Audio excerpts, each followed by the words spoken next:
Hello my friends! Today we're gonna make something that brings back quite a few memories and it's called Tochitură moldovenească.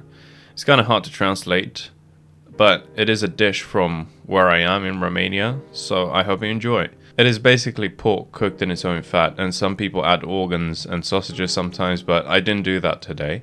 The recipe is very simple. I started by cutting some pork fat. This one here would have made a beautiful slanina, which is a bit like bacon, but with more fat and less meat. There is quite a bit of meat because it needs to feed 6 people.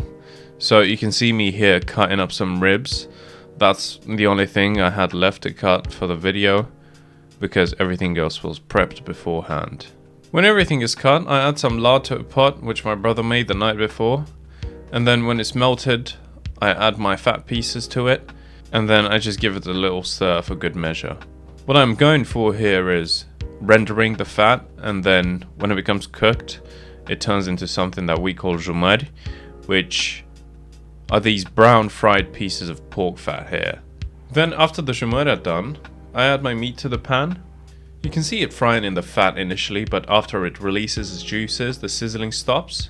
That liquid is also a good indicator for when the meat is actually cooked. So basically you want to keep cooking this until it becomes almost clear. So if you think it doesn't look very appetizing right now, you're right. When the meat is about half an hour away from being done, you can start on your mamaliga. I add a little cauldron to the fire, to which I add some boiling water from the kettle. Hey, you can't judge me, it's 2024, we're using technology now. Plus boiling water on the stove takes way longer. Once the water is back to a boil, I start adding my semolina. To be fair, I would have preferred cornmeal because it's a bit darker and it resembles the cornmeal you can find in Romania. Anyway, I was making mamaliga for the first time, so I was a bit nervous. One thing that you need to remember as you add more cornmeal to thicken it up is to stir vigorously. Because if you don't, then you'll get lumps of uncooked cornmeal, and I don't think that's a good experience for anyone. Another thing that works even better is to use a whisk instead of a wooden spoon, or the round rolling pin like thing that we call melesteu in my neck of the woods. I also give the meat a stir from time to time, and then when I think my mamaliga is ready, I just put it on a plate. I know this slow-mo makes it look very dramatic, but that's because it is. It's a very delicate operation indeed. When the meat is almost cooked, I add some jumări to keep the crunchy texture. I don't think the dish would be the same without them. Then when everything's coming to an end, I fry up some eggs as well. Back when I was a kid, the winters used to be very harsh and long, so people would normally cook stuff like this to get through the winter. And there you have it. This would be a complete spread for tochitură. On the plate we've got the tochitură itself, we've got some mamaliga, fried egg, pickled cabbage, and some sheep cheese from Romania.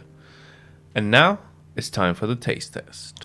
Here is our dish, completed. As you saw, there are not too many steps involved. You literally just put it on the stove and you just let it cook.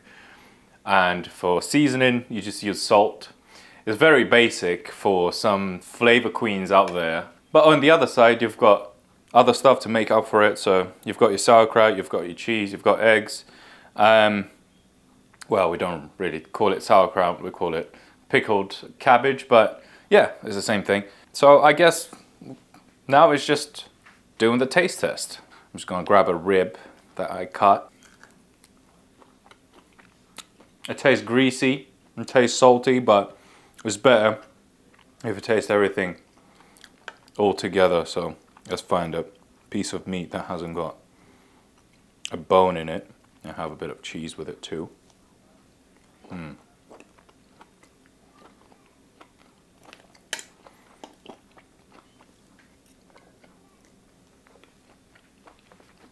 In winter, imagine when you haven't got any vegetables and energy is very sought after, having fatty food like this will definitely help you to just get through the day.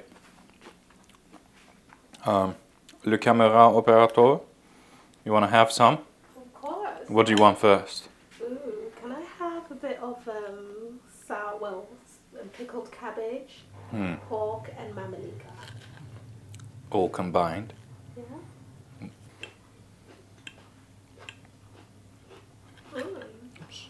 Thank you. I'm proud of myself because I've made mamaliga for the first time ever in my life. I've never tried to make it before, so yeah. It turned out better than I thought it would, to be honest. And it's really easy to make. It's easy to make. And it's probably very filling as well, but if you've got heart issues, you might want to steer clear from this.